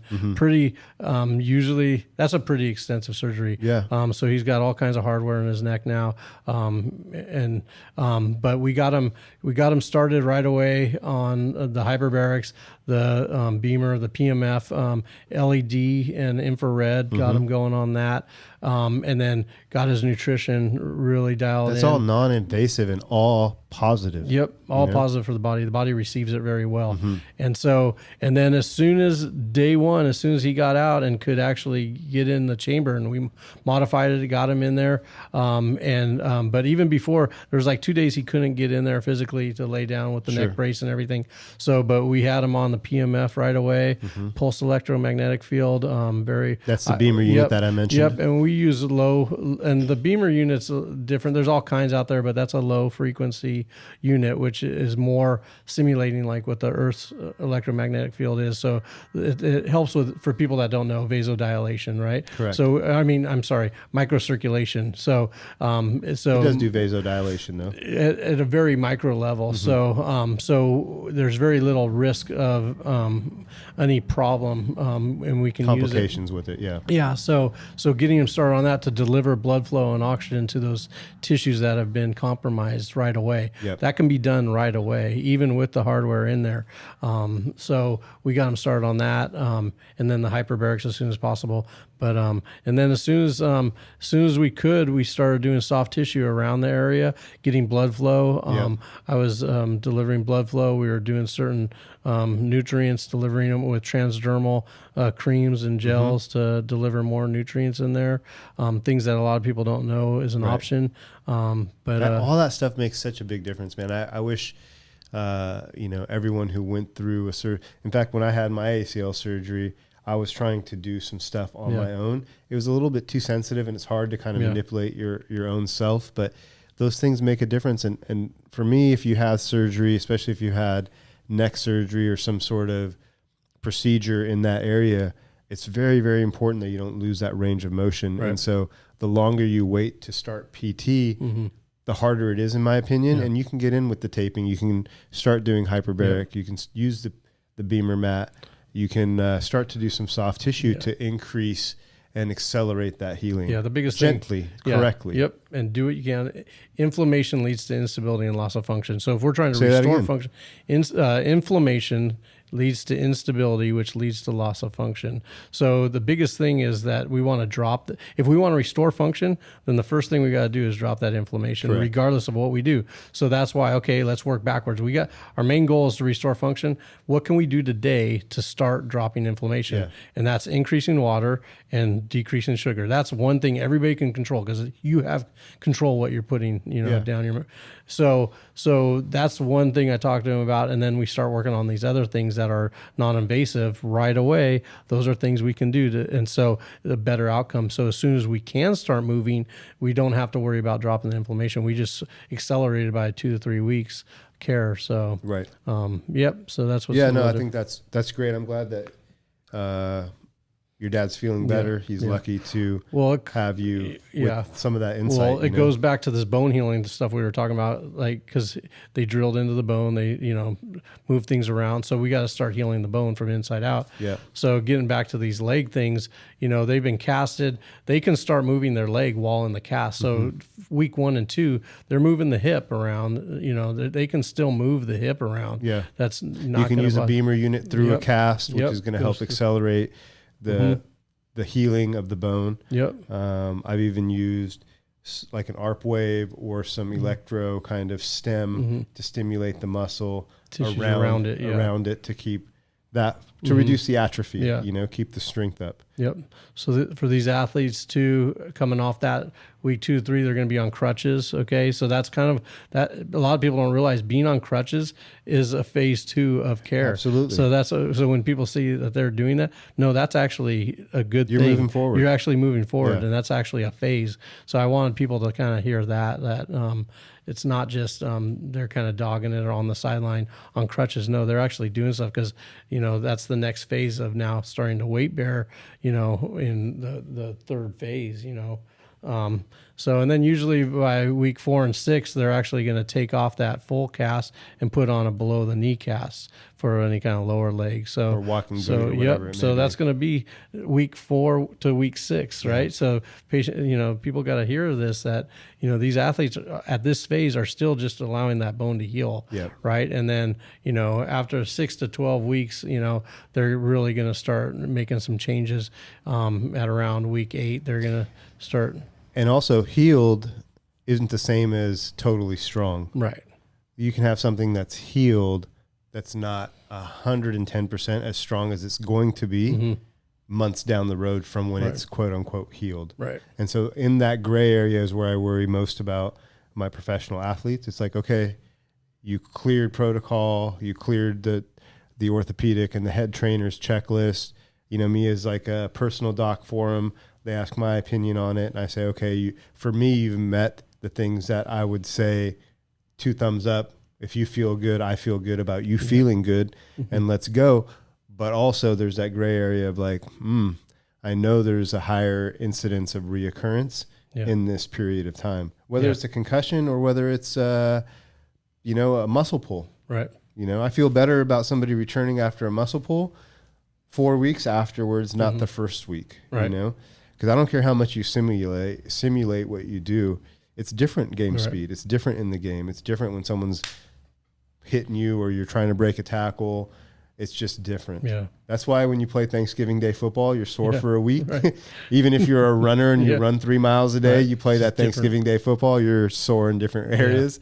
That's why, And well, talking about that too, just like the concussion protocols, they have to pass certain things and, make sure there's no headaches, and they go through the phase. Then they finally get into some like sports specific movements, and then sports specific drills, and then they have to do it without any symptoms. Right. And then they finally can go into actual practice full speed for the final phase. Well, same thing with like a lower leg injury for ankles. One of the things, and it's I always kind of like when an ankle comes in or a lower leg injury, because getting them back, we see what phase they are. First, and this is one protocol. There's a lot of protocols out there, but one I've always used is can they weight bear, right, on 2 legs, right? Correct. And then can they weight bear on the 1 leg? Okay, so if they can do that, then we move on to the next. Then the next thing is hopping on 2 legs. Can you do that without pain? Okay, if you can, then single leg hop, right? And then back and forth. So then the next thing is, can you jog straight ahead at about 50%? Okay, then at 75%, 80. You can't progress to the next until you have no pain or no symptoms. And then the next thing would be, okay, you can go 100 full speed at a certain distance. And then the next phase, okay, no pain. Now let's do some cutting. So now it's a 45 cut, and it's 45 cut the other way, right? Can you do that? No pain? Yeah. Okay, now it's a 90-degree cut. Okay, so this is progression, Progression. right? So people don't realize. And then the next thing is a figure eight, right? Where they get low, but it's a 20-yard figure eight. So the cones are separated 20-yard. Can you Versus do that tighter. both ways? And then we bring it in tight, like a 10-yard figure eight, 8-yard figure eight. Yeah. And then from there, so that's the progression kind of that people don't realize that, but you can't pass. So it might take a week to get through each phase, right? And so, even though they feel like they can do it and somebody's watching like, oh, no problem, you know, but there's more to it than just. That's where there's a difference, right? Between you and I being injured and progressing through those stages. That might be 2 PT sessions for each stage. Yeah. For a professional athlete, they're trying to check off multiple boxes a day. Yeah. They're like, hey, let's go through the route tree now. I'm going to show you I'm good in all those. And let's move on to the next. And then they'll come back after lunch and try it again. Right. And then this, trying different things. And then finally it's the same moves, but with somebody hitting you, with a bag, can you do it with contact? Can you do it backwards, so. Yeah. Don't you love what we do, man? It's pretty cool, it's right? Fun. Well, it's fun to see. What lights me up is when I see the athlete get that next phase. Yeah. And they're like, yes. Now let's go. Let's next thing, and it's fired up. We're high-fiving. We're both stoked that we got, accomplished. I accomplished what I wanted. They accomplished what they wanted. And it's exciting because we know they're that much closer to doing what they love. Yeah. So that's the drive. It's awesome. I often reflect on that, a lot of times when I'm on a flight or driving, but it's nice to, what seems innate to us seems like kind of, common sense. Yeah. I got to pause and I'm like, that wasn't common sense to me 10 years ago. No. I didn't even know that. Growth, right? Remember we had a professor, Dr. Nansel? Yeah. And he used to always say, he was aggressive as a professor. We could have a whole podcast on him. Right. We could definitely speak on him. But one of the things that I do remember him saying, and I thought he was kind of a jerk because I felt like he was saying it to me directly, but I know it was a group of us and you might have been in that group. And he said, just enough to be dangerous, Dr. Dokel. Yeah, I remember that. And I was like, what a jerk. What do you mean by that? Like, I'm doing good in your hard class. Like, I thought you'd pat me on the back. But what he meant by that. He looked like the most interesting man on the planet. He really did. He could have the beard. He could have been a Dos Equis character. Right. In fact, he was intimidating. Remember he would write on the whiteboard with a pen in his right hand and a pen in his left hand. And he would do something symmetrical, like draw the brain. This was for neuroanatomy was the class. And he would draw something symmetrical, right versus left, with both hands at the same time, just to show off a little bit. Yeah. But he was like the most interesting man in the world. But his comment of Dr. Dokel, just enough to be dangerous. And I realized as I became a higher quarter student, we took neuroanatomy, second quarter, I think it was. He said that to a lot of people. And he was joking and kind of saying it in jest, but there was also like a grain of truth to it of like, sometimes it's like Google doctors, right? Like if you're at home and you're Googling what is wrong with me, sometimes you just have this information overload and you're like, oh my goodness, and I've gone through that whole cycle, I think, of not knowing what I didn't know, knowing a bunch of stuff and feeling like, oh, I know it all. Yeah. And then graduating to, I know a bunch of stuff, but actually there's an infinite amount of things to learn. And I'm going to continue learning. That's what I'm excited about. I had somebody just yesterday talk about how do you know like what to do? And I said, well, if I don't, let me simplify it for you. I know what I know. And if I don't know how to solve it, or if XYZ doesn't make improvement, then I send them out to other people. Yeah. I have a whole team of people. Yeah, I'm a waste of a person if after 20 years, I only know what I do and that's it. You're on your own island, yeah. Yes. No, right. If you need to go to an acupuncturist, I know a few really good ones. Like we've referred patients out who've had fertility issues to an acupuncturist because that's really effective. We've had people who didn't succeed in getting better with low back pain, which is typically a chiropractic issue, because it was more serious. And so we referred them out to other practitioners, orthopedists, whoever, pain management. I've referred out to other chiros, upper cervical chiros. Absolutely. That's all they specialize in. That's not my baby came in, pediatric chiros, So I just love what we do. It's cool to have developed a team of people around you and to feel pretty comfortable in that, well, if we can't help you or I can't help you, I think I know where I can get you to somebody who can, and so that's a good feeling. It is a good feeling. Before we wrap this up, I do have one more injury I want to talk about that I think is kind of that was kind of, I think it didn't get a lot of press. It got enough press, but there's no follow-up on it. So I really don't know how they're doing or what actually transpired. I'm curious. But it was kind of scary because we don't see it happen very often. And that was the Savion Smith from Detroit, where he just collapsed on the field. You hate to see that. Oh, it was super scary.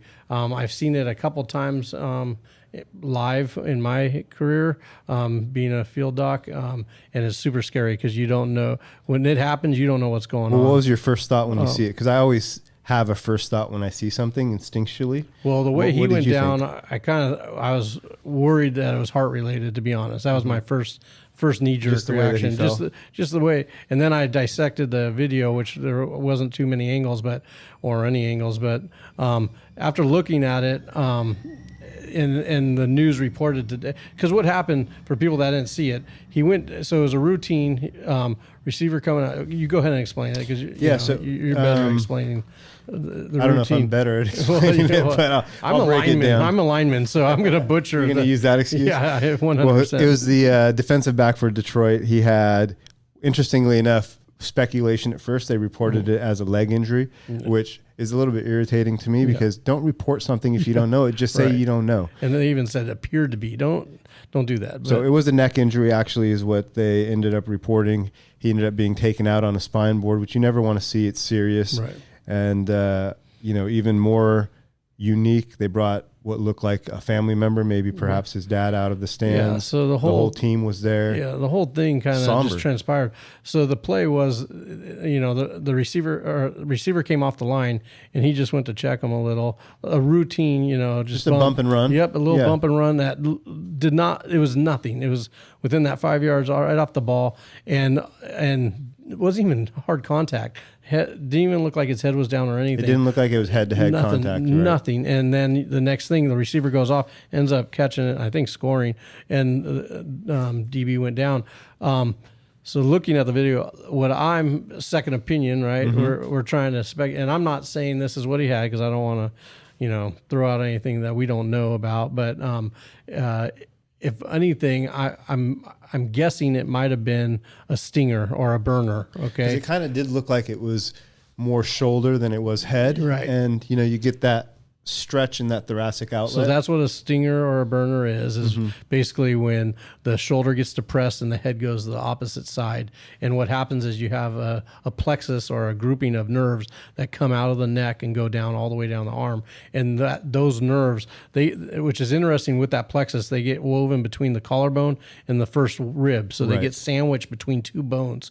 And then you got these muscles on top of it. The anatomy is complex. Yeah, it's very complex. And the nerves go through those two bones to protect those nerves. But when they get a quick stretch like that, you get this burning sensation, or I had a number of them in my career. Not a good feeling. It's scary. The worst feeling. And you kind of go immobilized for a second, and it's very scary. So what I think that's what happened, and there's several grades of those. And I think if anything, he had a grade like a grade 1 or a level 1 is just a momentary burn. You can kind of shake it off, you kind of lose the feeling. It burns really bad down your arm down, and you kind of lose the motion for a second. But it lasts a couple seconds, couple minutes, up to a day, a long one. Grade 2s is where it affects the axon, which is where the nerve, it's kind of the communication between the nerves, and where you get a little more damage, which can last longer and affect more. The grade 3s are more severe, where it actually affects the nerve, and that could be career ending and surgical, and those are really years. Scary. Yeah, those are scary.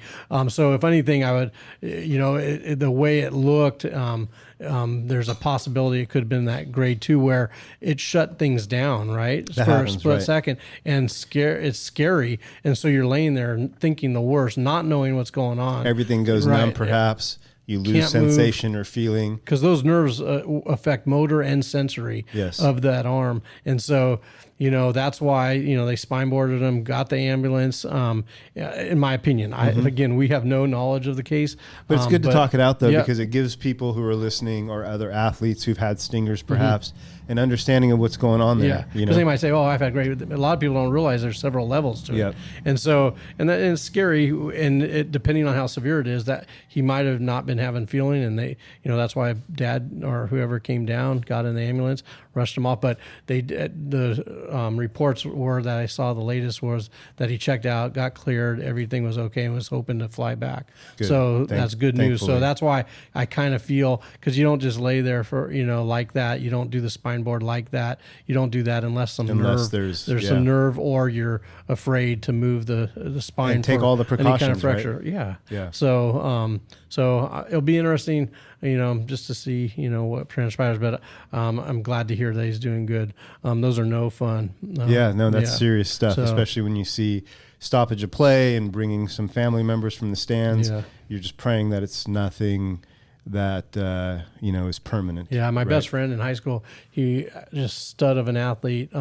Junior year, used to get a lot of them, and his got to the point where he laid there and paralyzed in both arms, and it was super scary. Junior year, he had shoe boxes. He actually lived with me. Mm-hmm. You met him, Taylor. Yeah, Taylor, I remember Taylor. Yeah. So he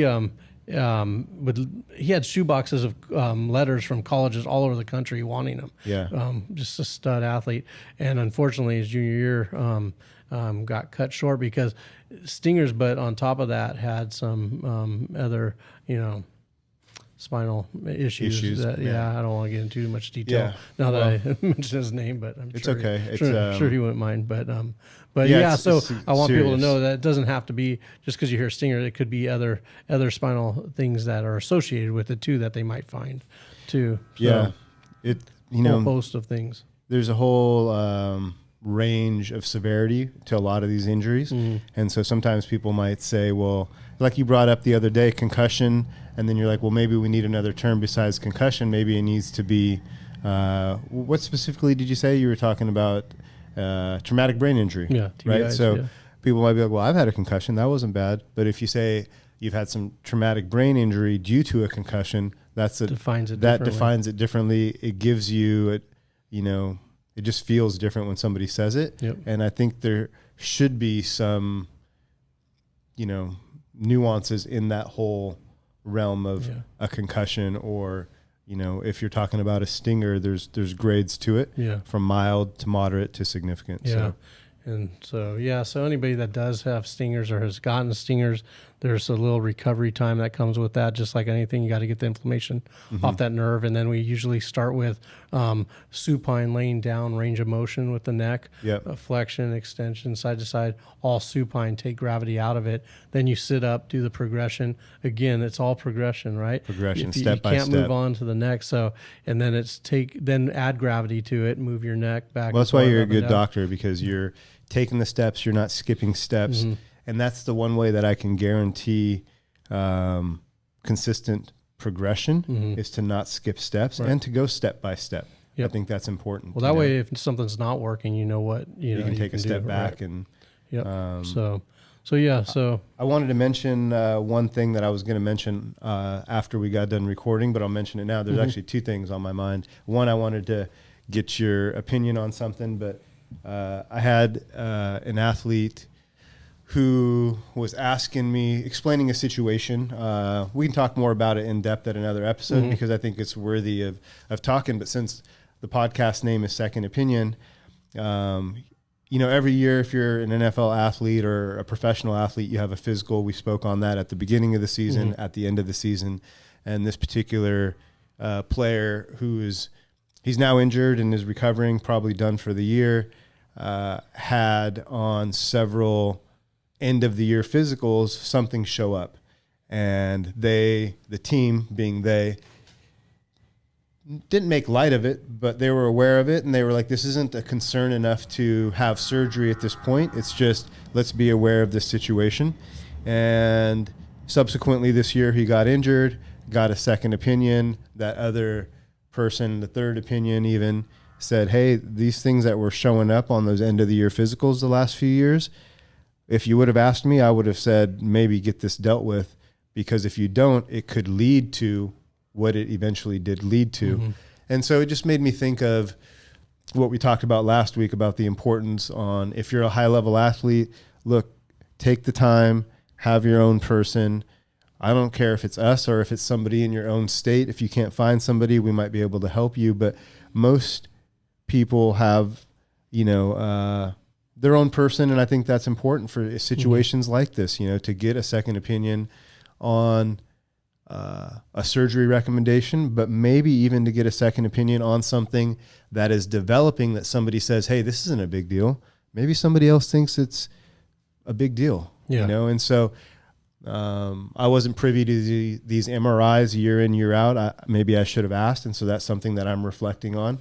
Should I ask my athletes from other teams, hey, what kind of special studies have you had done? X-rays, MRIs? Do you have access to those? Do you want me to look at those and give you my opinion?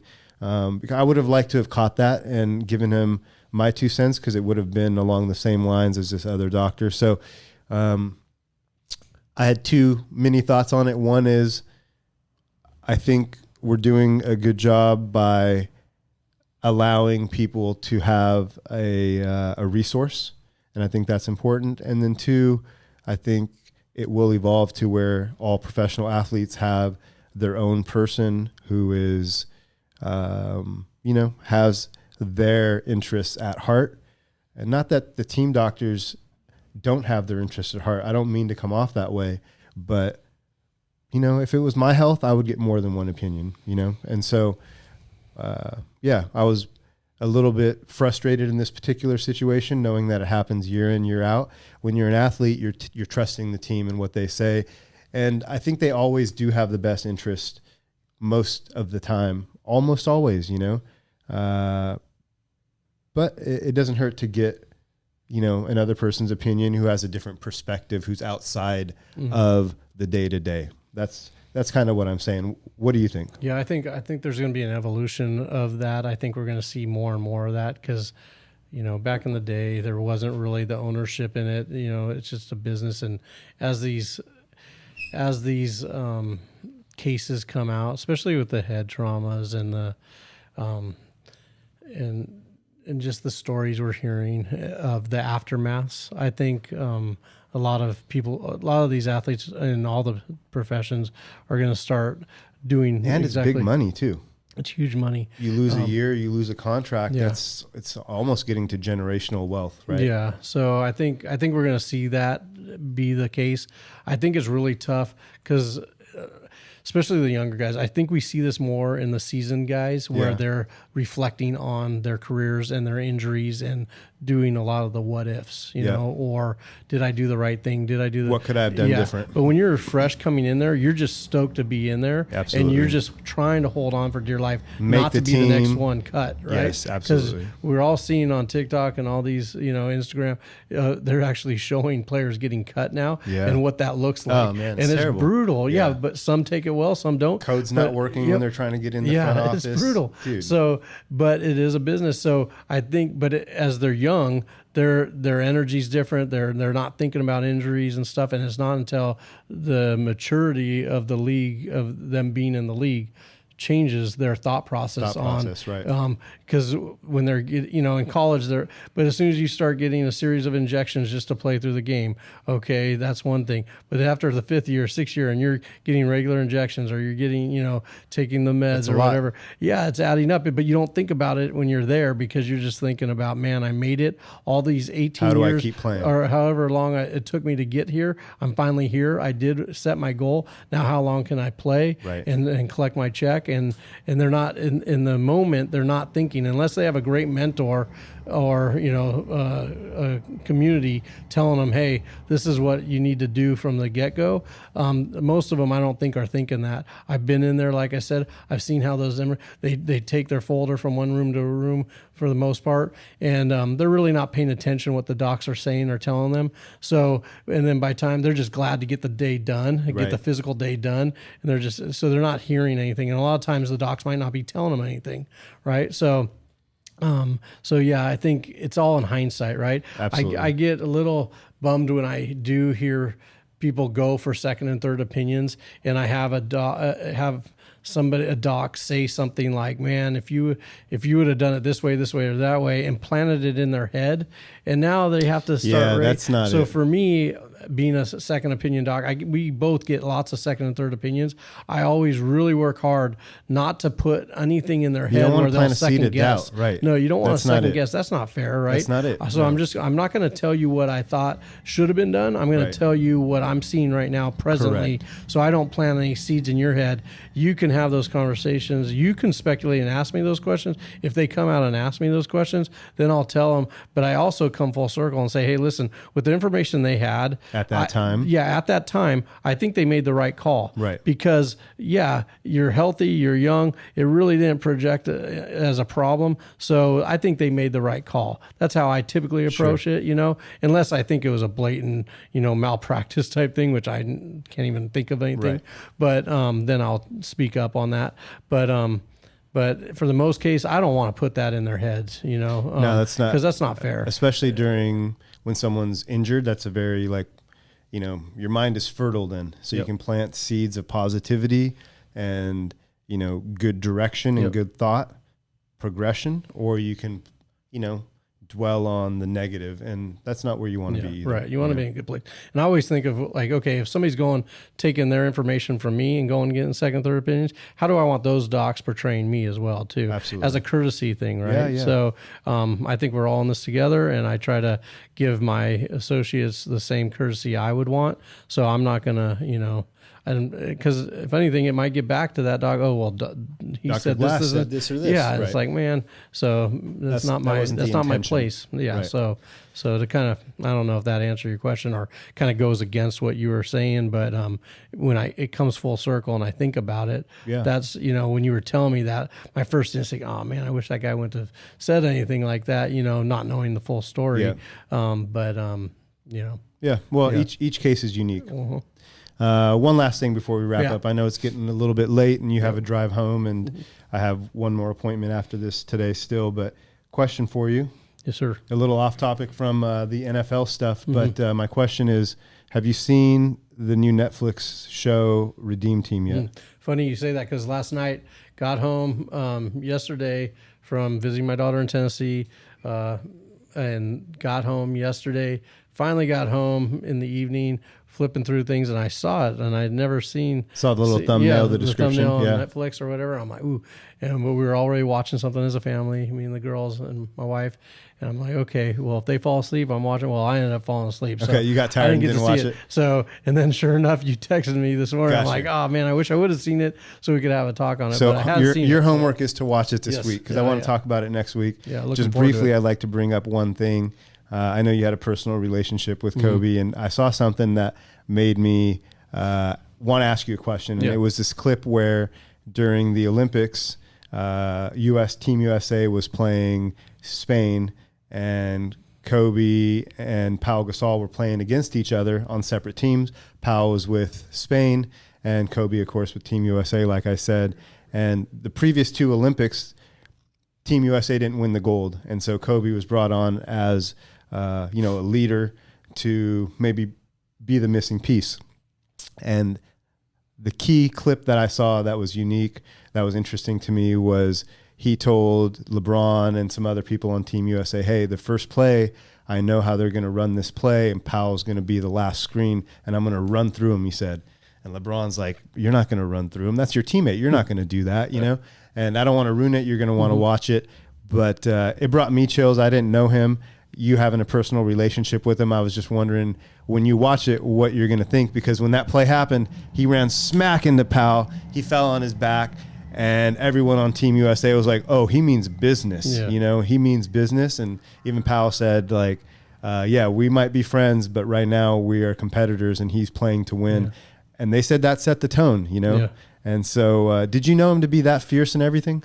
Yeah, 100%. Really? Yeah, well, Funny story. So that's funny. I mean, I could only imagine. I'm sure he had that Mamba lip out and the eyes and the focus in that clip. So I'm looking forward to seeing it. It was intense. Yeah, I'm sure. I mean, Yeah. I'm sure he didn't just kind of bump into him. I'm sure he like lowered his shoulder and went through, because if he's going to set the tone, he's going to set the tone. It was aggressive. Yeah, if you're going to bring it, you're going to bring it, and you got to make a statement. You can't just, go through the motions, right? You have to actually do it in his mindset. The Mamba mentality is just not a switch that's flipped on. It's an all the time thing. Now it has volumes to it, right? But it's an all the time thing, the Mamba mentality, and there's layers to it.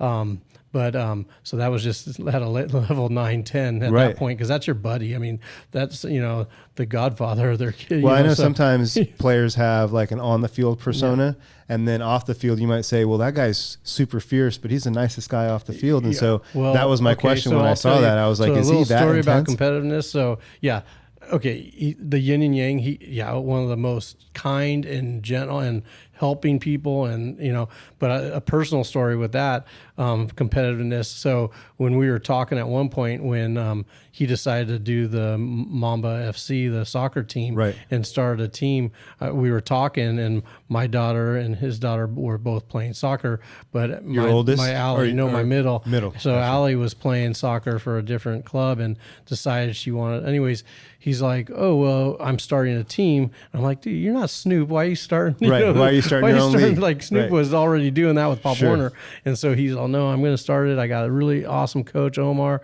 He teaches it the right way, the fundamental way. He understands the Mamba mentality as far as repetition, foundation." I'm like, "Okay." I said, "Well."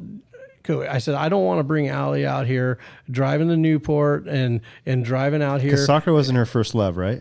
Soccer, well, at that time, she was softball soccer. Okay, gotcha. She really liked soccer. She really liked softball. So it was a tweener. But I said, obviously, I'd love to do this, and, it'd be fun to do, but I don't want to just bring her out just because we're friends and you just put my daughter. Yeah. And he looks right at me. He's all, "Dude, if she sucks, I don't want her." And I'm like, holy crap. And then I said, wait a minute, you're not going to do me a solid and make sure? It was just kind of formality. Like, I'll just say, hey, you don't have to do that. And haha. Yeah. No, he's like, no, if she's no good, I don't want her. Which is what you wanted to hear anyways. I want to hear. Yeah. But he was just laid it out there. He's all, no, I'm going to put her, Coach Omar's going to, drill her and he put loved her your through daughter, a tryout. but he's like the best person plays. He loved my daughters, like his own, like big hugs, put them on their shoulders. We got pictures anyways. So yeah, but if she was no good, didn't want her anywhere representing Mamba at all. Sure. Omar, the coach, put her through 6 tryouts. That's hilarious. These girls were young at the time. So they intense. were 6, 7, 8-year-olds. Yeah. And she made the team and lived up to the Mamba reputation with him. But that's So talk about the fierceness. It didn't matter, friends or family. It's about winning and surrounding yourself around people that also have that same vision. Because not everybody that joined Mamba FC or Mamba basketball could do it. I mean, it was like, we always joke, this is an 8-day-a-week practice, Sure. So it's intense. It was intense. There was something, but it was all about repetition, get the foundation, and good things will happen. And it was at a perfect age. And, we wanted to see it all the way through high school, get him into college. I mean, the basketball thing was taken off too. He had a whole, plan for that. Awesome. I'm excited for you to watch it, because I watched it just in the interest of, being a fan of basketball, being a fan of intense sports, obviously professional level. And then you add the Olympic aspect. I have questions about the Olympics as well. I know we tried to hook up treating our respective athletes at a couple different Olympics, and then all sorts of stuff has happened. So we'll have an Olympic athlete conversation at some point, but I'm excited for you to watch the Redeem team, because I watched it. My intention was I'm going to watch 5 minutes and then call it. And I watched the whole thing, stayed up later than I should have, because it was just so good, you know? And that particular clip and the way that Kobe, it seemed, unified that team and became, the leader of that team, and helped them gel and took them to that next level. It was the intensity. And, my thought was, man, is he always that intense, or is that only around athletics? And I wanted to ask you that, so I appreciate you sharing. The intensity comes in different flavors, right? Sure. So that's what I'm saying. Intensity is always there. The drive's always there. Yeah. But depending on the situation, it's different. Man, that's awesome. Yeah, it's a lot of fun. That's very cool. Well, It's been a good week. Episode 6 in the books. Yes, you know, sir. like I said earlier, I'm having a great time doing this. I know we went a little bit over our allotted time, but sometimes conversation takes us where it does. Yep. And I want to thank everyone who's listening for listening to the Second Opinion Sports Medicine podcast. I'm Dr. Dokel. Dr. Glass. And we will be coming to you again in a week's time from San Diego. We'll do it again. We'll talk about injuries that are occurring this week. Actually, next week's going to be a little different. Oh, dude, next week is going to be a little different. Thank you for bringing that up. Yep. Next week, we're going to be remote. We have the Chargers playing the Broncos for Monday Night Football. I'm going to be going to the game, and so we're going to be doing a little remote podcast, and we'll see how that shakes out. So no video next week. This week's episode, you can catch us on YouTube if you want to watch the video. As always, we're on Apple and Spotify as well. Please find us if you enjoy us. Spread the word. Spread the word, please. I'll be live from the parking lot tailgating, probably not too hard, but if it's a little loud, that's why. But we'll be live from SoFi Stadium before next Monday Night Football game. Looking forward to it. We'll chat some more, man. Sounds good. Dude, you have a great week, all right? You too. All right, Appreciate you. Talk to you soon, okay? Sounds good.